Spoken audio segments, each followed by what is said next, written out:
Hello guys, hello Aquarius. Welcome dito sa aking channel, Kapalaran 888. Welcome. Alamin natin kung anong messages, vibration, gabay energy para sa inyong lahat, Aquarius. General reading. So, pwede tayong makaresonate dito. Gamitin natin ang ating intuition sa panonood, Aquarius. Okay, kumuha tayo dito ng 1 card pa ulit. Oh, so ang dami. Aquarius. Itong number 28 na to is same din sa Gemini.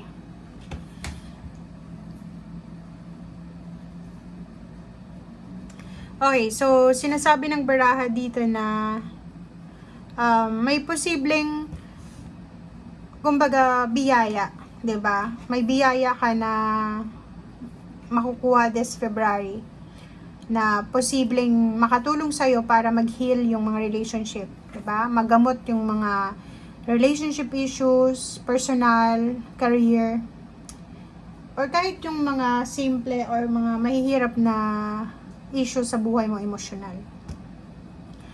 May mga tao din, kasi pwedeng far sign to you are Sagittarius. Sila yung mga taong magpupush sa'yo, Aquarius, para maging masaya ka ulit. Buhay ulit ng masaya. Bumalik yung ngiti sa labi mo. Bumalik yung motivation, yung determination, yung balance. Kasi parang medyo naka-stay ka lang sa comfort zone mo. Parang ayaw mong lumabas kasi natatakot ka. 'Di ba? May iba sa inyo natatakot maging masaya kasi iniisip nyo after yung maging masaya, magiging malungkot ulit kayo. So, dito sinasabi ng barahan na huwag kang mag-alala kasi this February, may mga dahilan dito para maging masaya ka. May mga dahilan dito para ma-overcome mo yung mga sadness, yung mga kalungkutan mo sa buhay. Okay? It's like, for example, mga relationship issues, family issues, career issues na nagbibigay sa'yo ng lungkot, ay posibleng masettle mo siya or maayos mo siya. Okay? Aquarius. And may mga celebration dito. May mga posibleng celebration na magaganap.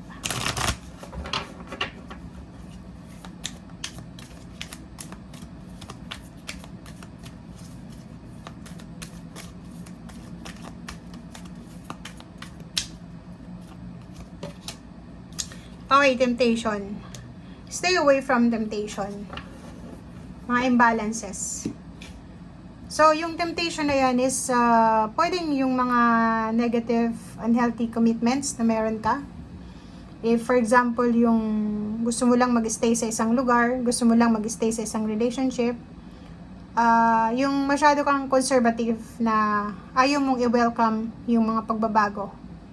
Ayaw mong i-welcome kung ano yung possible na changes or, diba, may mga ganun eh. So, iwasan mo yun. Kailangan iwasan mo yung mga unhealthy, toxic na attachment. I-welcome mo yung, kung ano yung darating. Welcome lang. And kailangan mo ng balance eh. Lumabas ka sa comfort zone mo this month or sa buong taon ng 2024. Kasi marami kang madidiscover sa labas ng comfort zone mo. Diba? Ang galing na ito. Wow. Love life.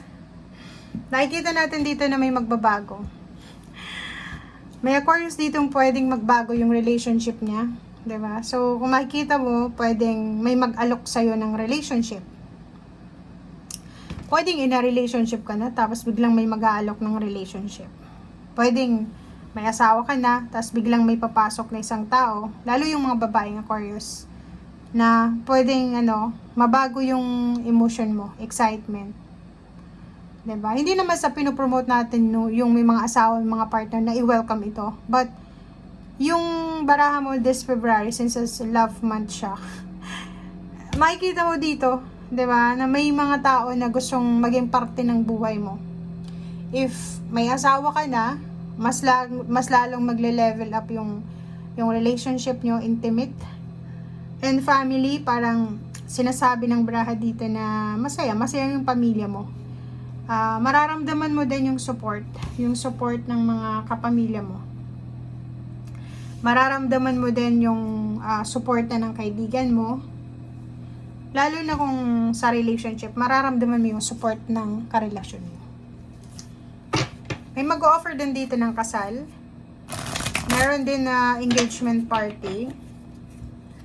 Excited ka ba?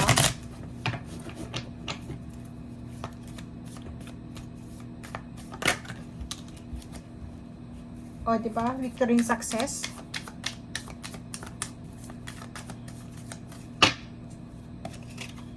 O.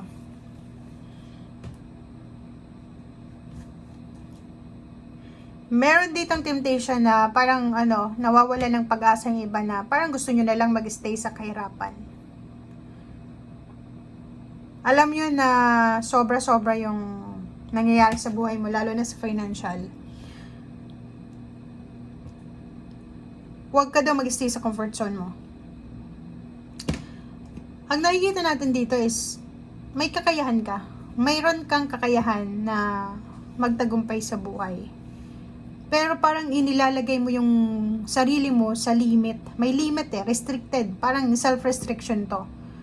May nakapagtapos naman ng pag-aaral dyan, maraming experiences, magaling ka naman, pero takot ka na i-level up yung goals mo, lalo na sa pera, sa trabaho, sa tagumpay. Gusto mo, andyan ka lang, yung pinaka minimum wage lang, yung parang ganon. Dito sa barahang to, kailangan mo daw na i-level up. Diba? Kung gusto mo daw na tumas yung posisyon mo sa trabaho, dumami yung pera mo, tumas yung income, makaipon ng pera, kailangan mo din na action. Kailangan mong i-level up yung expectation mo. Kailangan mong i-level up yung goals natin. So, yun ang pagkakaiba ng fire sign sa'yo. Kaya may fire sign dito. Kasi, yung fire sign, kahit walang-wala na silang, walang-wala na talaga, yung confidence nila ay sobrang napakataas. Kaya sinasabi na, a blessing of fire, kasi, ang fire sign, parang ipupush ka niya, 'di ba? Yung fire energy na kailangan mo mag-level up, kailangan mong kapalan yung mukha mo, 'di ba? Lakasan mo yung loob mo, kapalan mo yung mukha mo. Umalis ka diyan sa comfort zone mo and i-discover mo. Life discovery ba? I-discover mo kung ano yung mga possible na pagbabago. And meron kang justice dito. Pwedeng may mga signing of contract, may marriage contract, bahay, lupa na pipirmahan mo kasi lilipat ka ng bahay. So, lakasan mo yung loob mo. Yun yung sinasabi ngayong February sa'yo. Okay? Kahit sabihin natin masaya ka sa comfort zone mo, pero oras na para i-abandon na mo yung comfort zone mo. Subukan mo naman yung malaya ka, yung nandun ka sa labas.